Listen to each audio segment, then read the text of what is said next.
Hello, everybody, and welcome to Entrepreneur Lives. Today, we've got Wendela Whitcomb Marsh, an award-winning author, sought-after speaker, autism expert, and CEO of Adult Autism Assessment and Services, a nationwide group practice. Wendy, welcome. How are you doing? Thank you. Wonderful. It's good to be here, Barry. Thanks for having me. Great. Tell us more about some of this great work you're doing. And of course, tell us more about you and your awards and everything about you. Well, thanks. I guess I'll start. Here's the brief version. Yeah. 20 years I grew up. 20 years I was a special ed teacher. The next 20 years I was a school psychologist and behavior analyst, autism specialist. And then after 40 years in the schools, I retired. I thought I would move to Oregon and, maybe write a book and maybe do a little consulting. Yeah. But that was in 2016. And now I've written 8 books and I have a national group practice, excuse me, Adult Autism Assessment and Services. And I've got team members that work for me across the country, helping people who think they might be autistic to get answers. Wow, that's really good. And let's delve in a little bit more to that. Tell me more, deep into that autism and, how it affects people and what type of people and what type of ages. Okay. Well, we used to think that autism was for children and that it was like a 1 in 10,000 thing. You would rarely see one. Back when I was teaching, like in the 70s, the 80s, I didn't think that I ever saw any autistic students. Yeah. It turns out I probably did, but they were not identified. They were not recognized for what their problem was. Mm-hmm. And now we know that autism is a neurodevelopmental condition, which means it's in the brain, and developmental. It's been present since childhood, but we don't always recognize it when people are children. If they're able to observe others and kind of imitate them and figure out what's going on. Yeah. It affects social communication a lot and also repetitive behaviors. But the people who are more observant, when they start school, they're kind of going, who are all these strange little people? And they all seem to know how to play with each other. But I don't understand what are the unwritten rules of the playground. Yeah. Well, they're unwritten. So they watch and they imitate. And if people tell them don't do that when they're flapping, they'll do something different. They might bite the insides of their cheek or clench their hands or jiggle their leg. Okay. Something that's not as obvious, but it's still a repetitive behavior. Right. Okay. Yeah. And many of these people, by the time they're adults, they have been masking, pretending to be normal, typical. Yeah. And then they realize other people are not working that hard. Other people never think about eye contact. So we don't have to have a system of, I'm going to look at your eyes for 2 seconds, and I'm going to look away for 3 seconds, and I'm going to look back. Or I'm going to look at your glasses frames, because then I won't have to look at your eyeballs, which are creepy to look at somebody's eyeballs. It's like, why would they do that? Yeah. Whereas those of us in the neuromajority, we never think about eye contact. We just look at people's eyes naturally. So they realize other people aren't working that hard, and they start to read about it, and autism comes up for them and they think, maybe I'm autistic. And that's where we can help. And then what is it like for somebody to identify that? So, I always say that I'm definitely a little bit dyslexic, okay? But I've only realized that in about the last 4 or 5 years, because I had a business for 33 years. And I always say for 25 years, I was that busy, I didn't even know whether I was coming or going. But certainly in the last 5 or 6 years, I've realized that, sometimes I need to do things 2 or 3 times to actually get the hang of it. But what does autism mean for somebody? How can they identify that they may or may not have it? That's a good question. For some, it's realizing that they have been pretending to be like other people instead of just naturally fitting in with crowds. Okay. They realize that all their life they've struggled to make friends and to keep friends, that they're misunderstood a lot. For some, they use language very literally, and they expect that other people will use language literally, will say what they mean to me when they say. Mm-hmm. Of course, in real life, there's a lot of subtext. There's a lot of sarcasm, or you say one thing and you mean another. So if you say, oh, that was really a smart thing to do. They might think, they're telling me that was a smart thing to do. I'll keep doing that, because the nonverbal cues are not registering for them. Only the words are registering. And why does that happen? Like, if we go deeper into it, what is it that affects somebody with autism compared to, I'm not going to say someone normal, because nothing's normal, Yeah. but just somebody that lives in societies, let's say. What is the difference, and how does it affect, them compared to the per se normal person? Yeah, it is in the brain. Okay. It's a different neurotype, a neurological type. The way someone with ADHD has a slightly different brain. Someone with Down syndrome has a slightly different brain. Mm-hmm. A lot of us have, all different kinds of brains. Most of us are in the neuromajority. Some people call it neurotypical, but really there's nothing wrong with having a different brain. Mm-hmm. It's just that it's different. Yeah. Temple Grandin, who is a famous autistic woman, speaker and author and professor, she once said that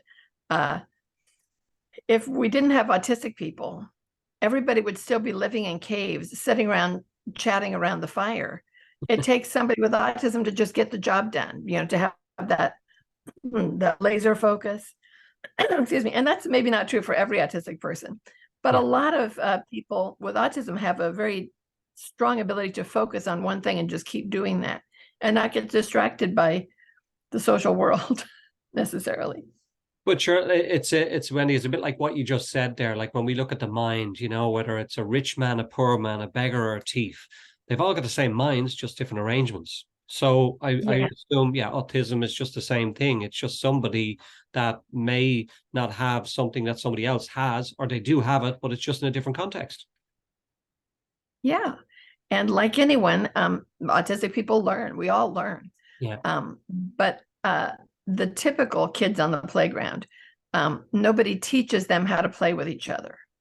An autistic child could learn that, but they don't automatically pick it up because their brain is not tuned to look for that. Their brain might be tuned to look and appreciate nature, and to just pick up the sand of the playground and let it sift through their fingers and watch it fall and watch the patterns it makes. There's a lot of beauty in the world that most of us don't pay a lot of attention to. Yeah, no, I understand. And tell us then, what is it that, I suppose, for somebody that has autism, what is it that they could do differently, or what is it that, somebody loved one or whatever can help them with, to help them in a society be, more, again, I'm not going to even say the word normal, but just to live in society like everybody else. Yeah. And many autistic people are living in society like everyone else. They're not in what I would call the neuromajority. So it can be harder because whenever the majority, of course, makes up the rules, and whenever you don't fit that, you have to work harder just to get by. My own late husband and two of our three children were all late diagnosed with autism. We didn't know they were autistic. I was already working with autistic kids in the school. I had no idea that I lived with autistic people at home because they look different. A child who's severely affected by their autism and unable to mask and imitate other people looks different from an adult who has maybe seemed just quirky their whole life. And now they're trying to fit in. They're often, excuse me, they often feel like they're misunderstood, like they say something and people take it the wrong way and say, oh, you're being so rude. And it's like, well, I didn't mean to be rude. Once they know that they have autism, they can then, if they choose to disclose that to someone, they can say, I'm sorry, we're having a little allergy season here today. They can say, I'm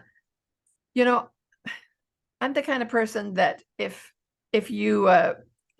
I'm socially awkward, I might say the wrong thing.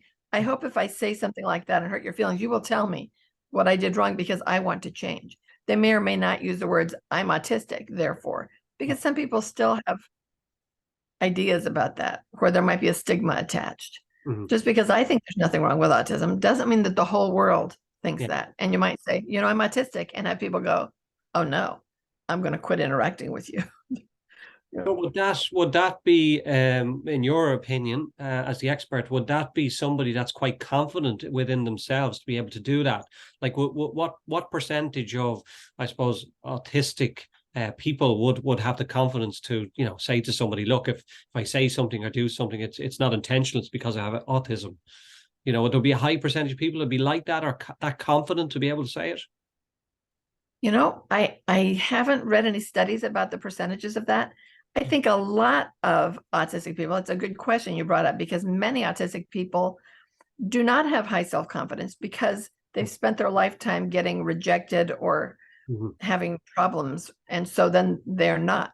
And it has to be important to them. Maybe they only want to disclose to their spouse or their parents or people that they're close to. Maybe they need accommodations at work, like being able to continue working at home after the pandemic. The pandemic, as horrible as it was, and we all agree that for many autistic people, the result of it, having to shelter at home and having to work from home, was wonderful.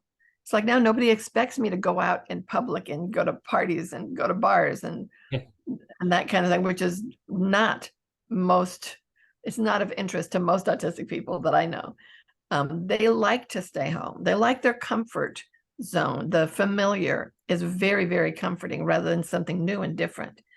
So never throw a surprise birthday party for an autistic person. Would not be welcome.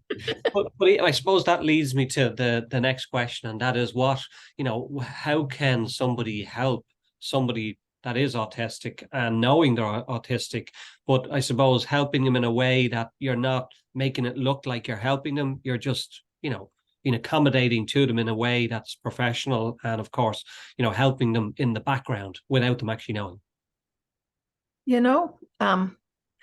I think with adults, who are late diagnosed, who have not been cared for their whole life, and maybe never learned to use words to speak. But for the people that you would meet that are autistic, the late diagnosed people, I would not recommend trying to go behind their back to help them. Yeah. Because I think that, they're smart enough to know if somebody is doing that. But I would just say, be honest, respect them and love them and believe them. I think the most important thing is to believe them. Yeah. If they say, I can't go in that restaurant because the height of the ceiling makes the clank of the silverware bounce back in such a way that it's painful to my ears. Okay. And don't say, oh, it's not so bad. Look, we can go in there. That's, the silverware clanking is no big deal. That's disrespectful. But if you say, okay, we're going to a different restaurant, just respect them and believe them. If they say, I can't do that, don't try to talk them into doing that. Say, how can I help? What can we do instead? And be willing to be flexible in situations where they might not be able to be flexible. It can be very helpful to just take their lead if it's something that is really hard for them. Yeah, that's really good advice, because again, they are the same as anybody else in anybody else's world. And as I said, there's lots of different quirky people, quirky things, and they're sometimes called normal, which there is no normal, but everybody has their way. Yeah. So no, really good advice there. And what is it then that I suppose you would encourage others to identify it, or how to identify, say autism or autistic in some way? If you who are listening have thought you might be autistic, I want to encourage you to learn more about it, read more about it, and to understand that there's nothing wrong with you if you are autistic. It's not a weakness. It's not a deficit. It's just a difference, and it deserves respect. If you're a family member of someone that you think they might be autistic, or they come to you and say, I think I'm autistic, don't say, oh, no, you're not autistic. You're fine. Or you don't look autistic. That's a little insulting. What does autism look like? Yeah. I have a confession. When my oldest child was about 8, they read a Reader's Digest article about autism and came and said to my husband and I'm autistic. I read about it, and that's me. And we said, oh, no, you're not autistic. Honey, that's not you. Yeah. So Yeah. if Oh, I yeah. had believed them, that would have been a better choice. But you could understand that, because I suppose that's what parents do. Like it's like somebody saying, like, I'm not confident. Of course you're confident. Like, that's, as parents, that's the advice we give to children. But I suppose we don't, we see the good in everything when it comes to our children. We don't see the bad. So, it tends to be something that doesn't get noticed. Maybe the child in this case did notice it or identified it, but it just wasn't noticeable to you at the time. Yeah. And also, we have had a lifetime of thinking of it in terms of there's nothing wrong with you. Hmm. You're not autistic, meaning there's something wrong with autism. It's like autism is bad. And there are places online that will make it out like it's a tragedy. Oh, the poor parents who have this autistic child. It's so terrible. It's not a tragedy. I mean, I've got two, and it is not a tragedy to have autistic children. They're just children, And so to not say, as I did, oh, there's nothing wrong with you, you're not autistic, is to say, now, if you find out you are autistic, that means there is something wrong with you. Mm-hmm. So, just listen and say, oh, what makes you think that? Let's find out more about that. And then some of the good work that you're doing, the background and stuff, what can, in the event that somebody established that, first of all, they may think they're autistic, or even if they are autistic, what can they do, and how can they better have better results, or better, themselves? What can you offer? Well, if they come to our website, the contact, there's always a contact page on a website that will take you to Megan, my marvelous practice manager. We love Megan. Megan is wonderful. And Megan will, get some information from you and find out which of our team members is the right person for you. They have to be in your state or licensed in your state. But then we'll give you a free consultation. And that's like a full half hour where you get to do the Zoom, because we're all online. You get to Zoom with your person who would be doing your assessment and find out if it's a good match, if you're comfortable with that person. We want you to be comfortable with us. And that means you get to be in your home. You can have a blanket around you if you want. You can have your pets, your stuffed animals. That's okay. And if you want to stim, it's like, do what you want to do. A lot of my staff members are autistic themselves. So they really have good insight. They understand it completely. And we're not here to be gatekeepers to say, well, you have some things that seem like you're autistic, but we're going to say you're not because you didn't have this other thing, or because you masked so well, you forced yourself to look at my eyes, therefore you can't be autistic. We're not the gatekeepers. We will do a full assessment, and we will believe you when you tell us your experience, and not try to discount it, because you know yourself better than anyone else does. We also have counselors, and we have life coaches. That's I think our most affordable option. And our life coaches, I guess legally anybody can say they're a life coach, but we hire people who have a master's degree and a background in psychology to be life coaches. And they'll just, come alongside you if you have problems with time management, as many people do, or you want a dating life coach, whatever it is that you need, we've got somebody who can help you. Very good. And is there anywhere where somebody can go? So, like, say they're not confident enough to reach out to you, like just for informational purposes, where they can read something or just learn more about it. I have a lot of blog posts about it on my website. There's some videos on there.